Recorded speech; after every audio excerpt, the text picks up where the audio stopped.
This is how we get on the show. Can you teach me that? You know it. Welcome to MsMojo, and today we're counting down some of the trickiest or most difficult moves to pull off in breakdancing. Hey, come on, show me that spin move. This sort of thing? Number 10, turtle freeze. Don't move! Don't move! A foundation element in the breaking arsenal, the turtle freeze challenges the dancer to balance their entire body weight on their hands while tucking the elbows into the abdomen or hips. This freeze not only tests strength and stability, but also serves as a critical transition point in routines, allowing for a seamless flow into more dynamic movements. And then you can hold it straight, bent, one leg straight, whatever. You know, play with it. Its aesthetic appeal lies in the apparent ease in which breakers hold their pose, despite the intense core and upper body strength required. Mastery of the turtle freeze opens the door to more complex work, as it lays the groundwork for understanding how to manipulate one's body weight and balance. I know you're all familiar with the teeter-totter, so my head is the end of a teeter-totter, my feet are the other end, my head's gonna go down, my feet will go up. Number 9, backspin. One of the quintessential moves that defined breakdancing's early years, the backspin captures the essence of fluidity. It starts with the dancer coiled on the ground, then launching into a spin on their back, legs tucked, and then extended to create momentum. Tucking too early can cause you to lose balance, so initially start by doing at least one rotation with the legs extended before tucking.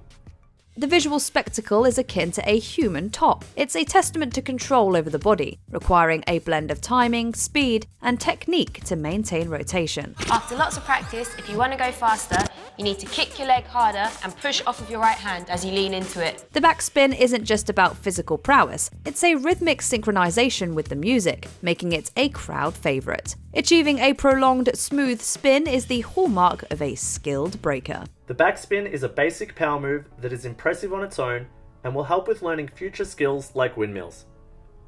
Number 8, swipe. It's hard to swipe right. To me, this is easier, but like I said earlier with other moves, it's mental. Alright, a lot of moves are mental. This is a visually arresting move that combines agility with strength, requiring a dancer to propel their body into the air, arms lifting in sequence to create a sweeping motion, while legs cut through space, mimicking a scythe's arc. This circular vortex of motion epitomizes the raw energy and creativity inherent in breakdancing. Your first move, you're gonna throw it, right? So your right hand's gonna come across, you're gonna put the right hand down, and your hips are gonna twist. Precision in the swipe comes from a harmonious blend of timing and power, as the dancer momentarily defies gravity, their silhouette a blur of motion. Each execution of the swipe is a signature, varying in speed, height, and even the incorporation of twists or directional changes. This not only captivates audiences, but also sets a high bar for technical proficiency. I was always scared to do it. But once I overcame the fear, I was able to do it. Alright? It's a basic power move. Swipe's a basic power move you can use anytime, and it's crucial. Number 7, cricket. I should have prayed to the ancestors for luck. How lucky can they be? They're dead. Besides, I've got all the luck we'll need. This is your chance to prove yourself. The cricket takes the ingenuity of breakdancing to new heights, blending hand balancing with the rhythmic bounce of a beat. A dancer uses one hand as a pivot, while the other assists in creating a hopping motion, their body angled close to the ground in a push-up position. The visual effect is that of a mechanical cricket, bouncing off the ground with each beat, demonstrating not just strength, but rhythmic timing. Try and keep your core tight, hold your legs in the same position, don't forget to kick, and of course remain strong in both hands.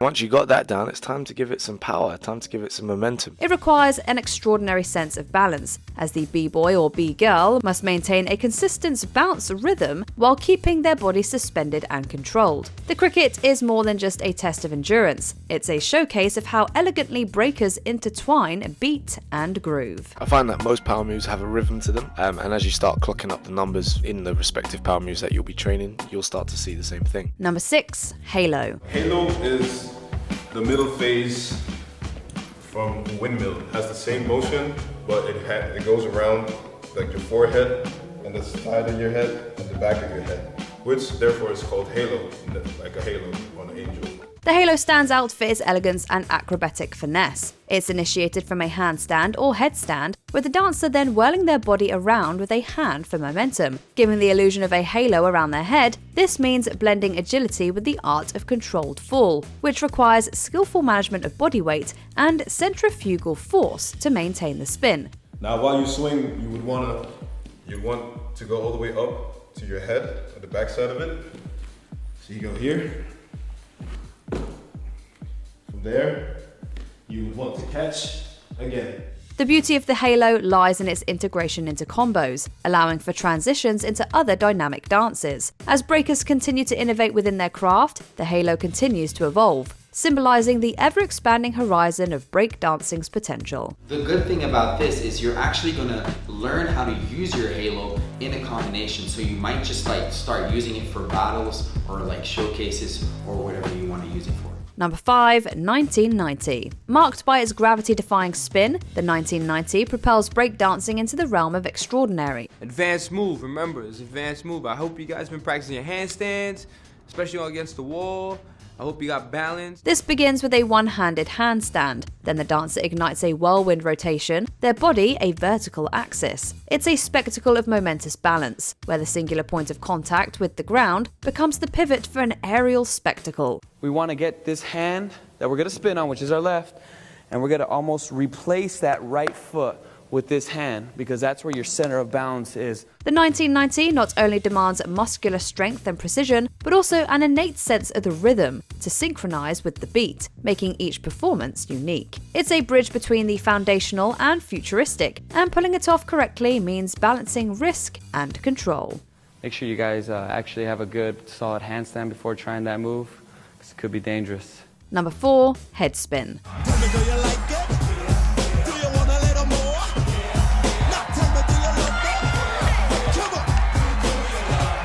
Getting dizzy with it. The headspin sends a dancer into a mesmerizing whirl, balanced solely on the crown of their head. This spectacle of rotational endurance showcases not just physical ability, but a deep connection with the music's rhythm, as each spin aligns with the beat's pulse.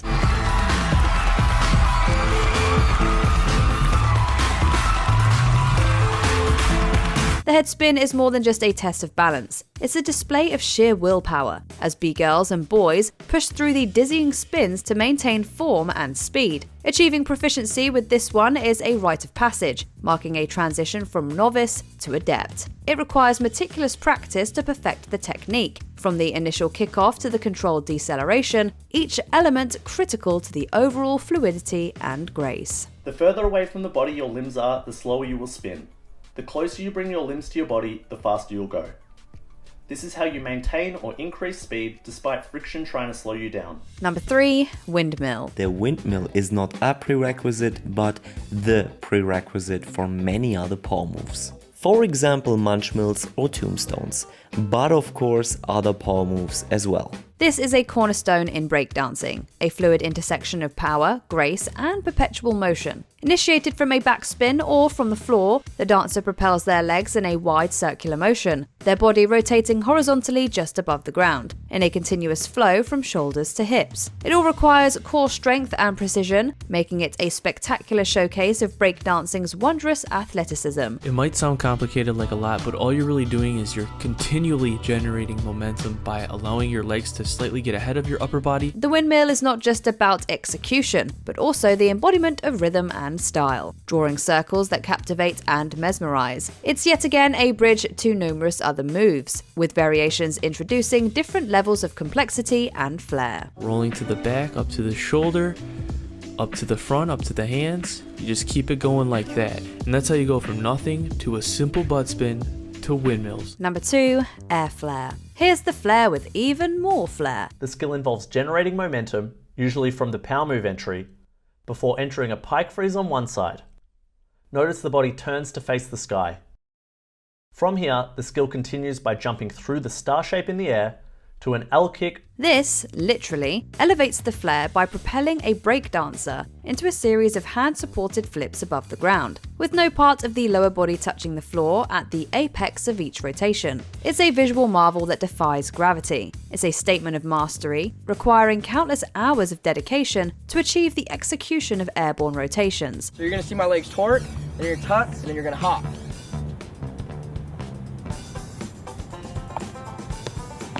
Okay, so it's all in one. Breakers who excel in this move often have a background in gymnastics or acrobatics, highlighting the cross-disciplinary nature of breakdancing. Innovations in the air flare continue to emerge, with dancers pushing the limits through double rotations or even executing them in reverse. Make sure you just have fun with it. It's gonna take a long time, but after a few months of practice, and you just gotta work at it every single day. And before we continue, be sure to subscribe to our channel and ring the bell to get notified about our latest videos. You have the option to be notified for occasional videos or all of them. If you're on your phone, make sure you go into your settings and switch on notifications.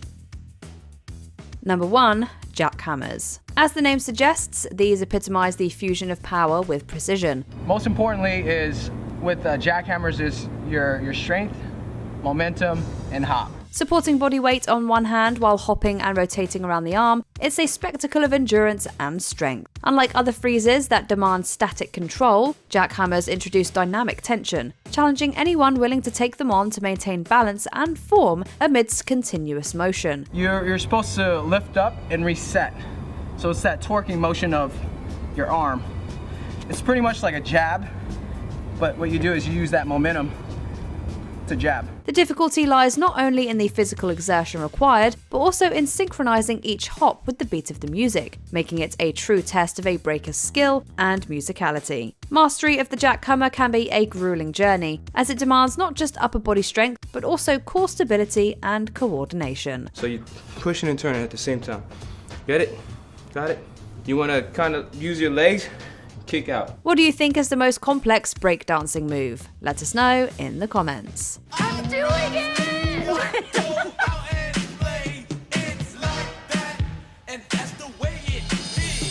Do you agree with our picks? Check out this other recent clip from MsMojo. And be sure to subscribe and ring the bell to be notified about our latest videos.